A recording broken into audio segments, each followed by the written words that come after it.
Now that we know what a workspace is and how we can manage it, it is also time to learn about how to set up and manage your user settings, your profile.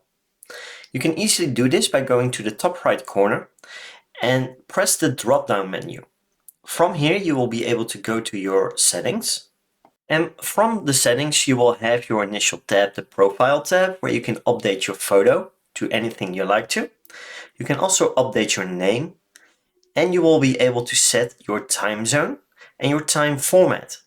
If you go towards the security tab, you will also be able to update your password settings. So you will be able to insert your current password and then insert and confirm your new password as well. Just press update and you will be able to update your password without any problems.